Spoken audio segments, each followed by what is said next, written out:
लेकिन इतना मैं कहूंगा कि लोकतंत्र खतरे में है, देश का लोकतंत्र खतरे में है। इनको ये लगता है कि ऐसे हम चला लेंगे, डंडे से चला लेंगे। ये देश किसी के बाप की जागीर नहीं है, ये 140 करोड़ लोगों का देश है। ये आजादी हमें शहीद आजम भगत सिंह, राजगुरु सुखदेव, मदन लाल ढींगरा, करतार सिंह सराबा, चंद्रशेखर आजाद जैसे हजारों योद्धाओं ने अपनी जवानी में गले में फांसी के रस्से लटका के ये आजादी हमें दी है। ये इनके किसी बाप दादे की जागीर नहीं है। क्या समझते हैं ये? इसको भी अंदर कर दो, इसको भी अंदर कर दो। जो अस्पताल बनाता उसको अंदर कर दो, जो स्कूल बनाता उसको अंदर कर दो, कांग्रेस पार्टी के खाते फ्रीज कर दो, किसी के नेता फ्रीज कर दो। ऐसे जीत लोगे?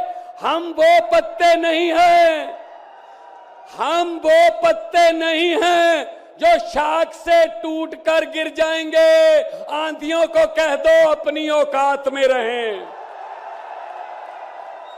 समझते क्या है ये?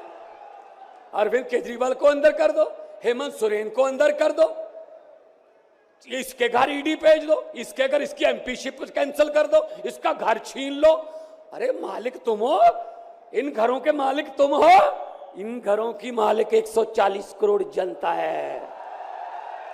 कोई पता नहीं किस घर में लोगों ने किसको पहुंचाना है। ये गलत फहमी में है। हुकूमत वो करते हैं जिनका दिलों पर राज होता है। यूं कहने को तो मुर्गे के सर पे भी ताज होता है। आज सुनीता जी, आज कल्पना जी बैठे हैं, सोनिया जी बैठे हैं। मैं नमस्कार करता हूं, नमन करता हूं कि इन्होंने इतने दुख झेले, इन्होंने क्या क्या नहीं देखा अपनी जिंदगी में, आंधियां तूफान झेले, लेकिन फिर भी इतने हौसले वाले बैठे हैं और आपके साथ है। आपका प्यार जो है सबसे बड़ी ऑक्सीजन आपका प्यार है। ये तालियां किसी को ऐसे नहीं मिलती। किसी को दिहाड़ी दे के मोदी मोदी करवाना बहुत इजी है। जब कोई दिल से बोलता है ना, वो बात असर रखती है। जब दिल से बोलता है, ये देश के टुकड़े टुकड़े करना चाहते हैं, जैसे राहुल जी कह रहे हैं। ये देश को नफरत की आंधी में लेके गए हुए हैं। ये सीएए लेके आए। मैं पार्लियामेंट में था, मैं एमपी था तब। मैंने कहा जी मुझे बोलने का मौका दीजिए। कहते नहीं जी। मैंने कहा जी 30 सेकंड। कहते जी, मैंने कहा जी 30 सेकंड। कहते 30 सेकंड में क्या बोलोगे? नहीं। मैंने कहा जी 20 सेकंड। कहते 20? मैंने कहा हाँ। स्पीकर साहब कहने लगे आपका समय शुरू होता है अब। तो मैंने 20 सेकंड में बोला। मैंने कहा लंबे सफर को मीलों में मत बांटिए, कौम को कबीलों में मत बांटिए। एक बहता दरिया है मेरा भारत देश, इसको नदियों और झीलों में मत बांटिए।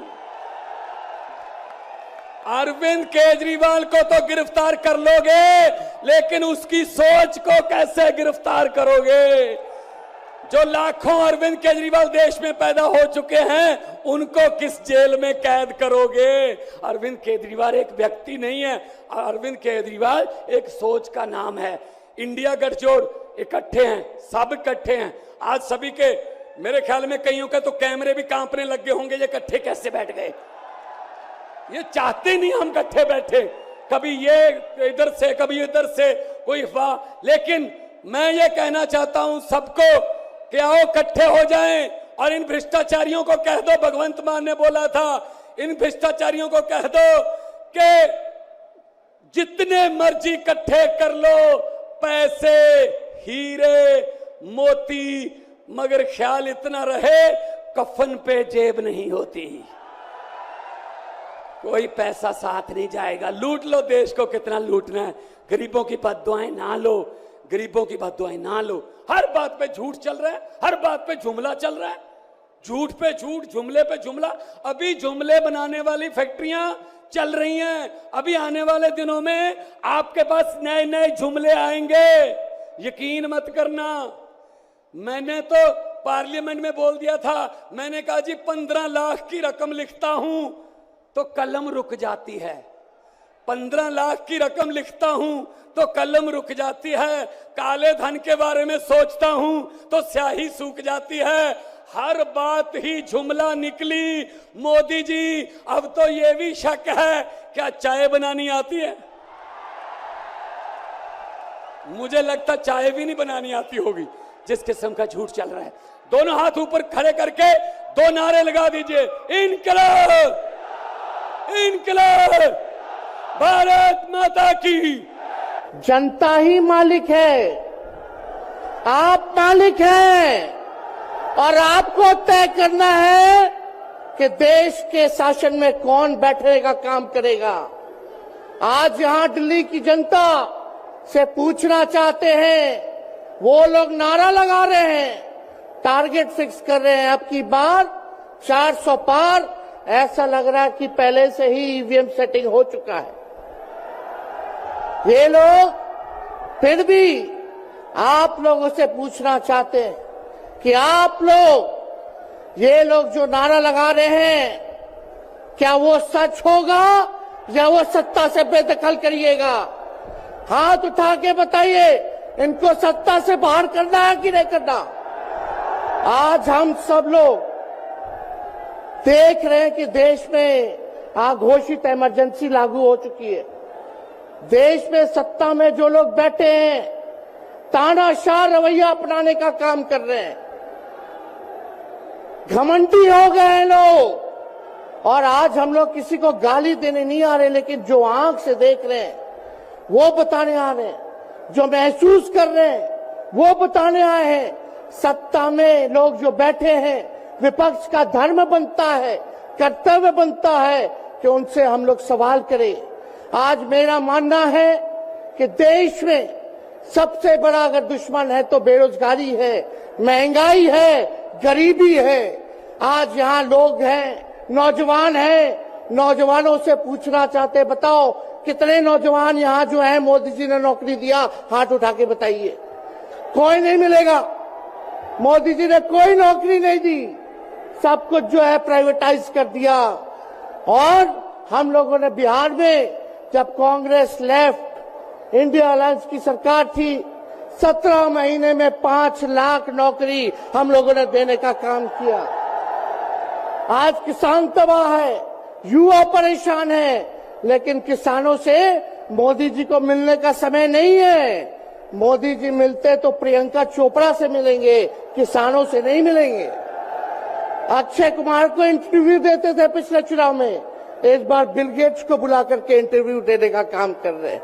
लेकिन किसानों की समस्या कैसे हल होगी ये नहीं बता रहे। किसानों से उन्होंने पिछले चुनाव में वादा किया था कि उनका आय दुगुना करेंगे। आज किसानों पर मोदी जी ने तलवार चलाने का काम किया है, जो हमारे अन्नदाता हैं। इसलिए आप सब लोग जब आवाज उठाते हैं, तब मोदी जी और उनकी जो सेल है पार्टी की, उस पार्टी का सेल में कौन है? ईडी है, सीबीआई है, इनकम टैक्स है। लालू जी को तो कई बार सताया गया, मेरे ऊपर मुकदमा किया गया, मेरी मां पर, मेरी बहनों पर, मेरे जीजाओं पर, मेरे पिता के जितने संबंधी थे सब पर केस मुकदमा किया। अभी बिहार चले जाइए, कई हमारे नेताओं पे छापेमारी चल रही है, कई जगह ईटी का रेड चल रहा है, आईटी का रेड चल रहा है, लेकिन हम लोग घबराने वाले लोग नहीं। आज देश में जिस हिसाब से हेमंत सोरेन जी को और अरविंद केजरीवाल को गिरफ्तार करने का काम इन बीजेपी के लोगों ने किया है, तो उनको हम बता दें कि इनके गीदड़ भपकी से हम लोग डरने वाले नहीं हैं। हम लोग संघर्ष करने वाले लोग हैं। और पिंजरे में तो शेर ही को कैद किया जाता है, सब लोग शेर हैं। आप लोगों ने ताकत दिया है, आपकी लड़ाई हम लोग लड़ रहे हैं। कंस राज आप लोगों ने देखा होगा, जब कंस को किसी से तकलीफ होती थी, डर लगता था, तब जेल में लोगों को बंद कर दिया जाता था। लेकिन जेल जाने से यहाँ कोई डरने वाला नहीं है। कितने लोगों को जेल भेजोगे? लेकिन जब जनता जब जवाब देगी, जब वोट का चोट दीजिएगा, तो मोदी जी हाथ मलने का काम करेंगे, सत्ता से बेदखल हो जाएंगे। इसलिए ये अपनी ताकत को पहचानिएगा। सब लोग चुनाव के समय आप सब लोग पोल कीजिएगा, वोट दीजिएगा, लोगों को भी वोट दिलाने का काम कीजिएगा। बीजेपी के लोग झूठ बोलने वाले लोग हैं। ये लोग यूरिया को भी चीनी बना देते हैं। ये लोग गोबर को भी हलवा दे करके परोस देते हैं। ये लोग आंख फोड़ करके चश्मा दे देंगे और फिर बोलेंगे देखो हमने चश्मा दिया। ये झूठी पार्टी है, इसलिए इन पे विश्वास मत कीजिएगा। मोदी जी कहते हैं कि उनका गारंटी मजबूत गारंटी है, गारंटी की बात करते हैं। हम बोलते हैं मोदी जी की गारंटी वैसे ही गारंटी है जैसे चाइनीज माल होता है। 2-4 बार इस्तेमाल करोगे और वो गारंटी जो है खत्म हो जाता है, टूट जाता है, खराब हो जाता है। तो जब तक चुनाव है तब तक ही मोदी जी की गारंटी है, बाकी कुछ नहीं।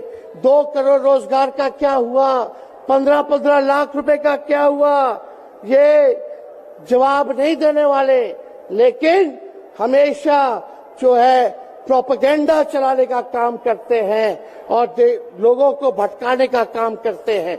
इसलिए आप सब लोगों को सावधान रहना पड़ेगा। इनके झूठ पे आप लोग विश्वास मत कीजिएगा। और हम सब लोगों ने आज तस्वीर देखा। आज तस्वीर क्या देखा कि आज महामहिम राष्ट्रपति जी आडवाणी जी को भारत रत्न देकर के सम्मानित कर रही थी। मोदी जी आडवाणी जी के बगल में बैठे हुए हैं, राष्ट्रपति खड़ा होकर के सम्मानित कर रहे हैं, लेकिन मोदी जी खड़ा भी नहीं हुए राष्ट्रपति के सम्मान में, खड़ा भी नहीं हुए। इससे पहले भी हम लोगों ने तस्वीर देखी कि राष्ट्रपति पीछे पीछे चल रही है, मोदी जी आगे आगे चल रहे हैं। ये हम आप सब लोगों को बताना चाहते हैं कि इनका संविधान पे कोई विश्वास नहीं है। ये लोग नागपुरिया कानून को लागू करना चाहते हैं, आरएसएस के एजेंडे को लागू करना चाहते हैं। इसलिए ज्यादा कुछ ना कहते हुए एक आंकड़ा हम जरूर बताना चाहेंगे। देश में इंटरनेशनल लेबर ऑर्गेनाइजेशन ने सर्वे किया है, उसमें आंकड़े हैं कि आज देश में बेरोजगारों में से 83% युवा है। पढ़े लिखे युवाओं में बेरोजगारी लगभग 65% है। ग्रामीण क्षेत्रों में सिर्फ 17.5% युवाओं के पास ही काम है। यानी भारत की आत्मा गांव में 82% युवा आज बेरोजगार हैं और मोदी जी इसके बारे में कोई काम नहीं किया। आप एक बार विश्वास कीजिएगा, अगर इंडिया सरकार की अलायंस की सरकार बनती है तो नौजवानों को हम लोग नौकरी देने का काम करेंगे, बेरोजगारी को दूर करेंगे। और जाते जाते बहुत सारे नेताओं को बोलना है, लेकिन एक अंत हम करेंगे एक गाने के साथ। और आप लोगों ने गोविंदा का फिल्म का एक गाना सुना होगा कि तुम तो धोखेबाज हो, वादा करके भूल जाते हो।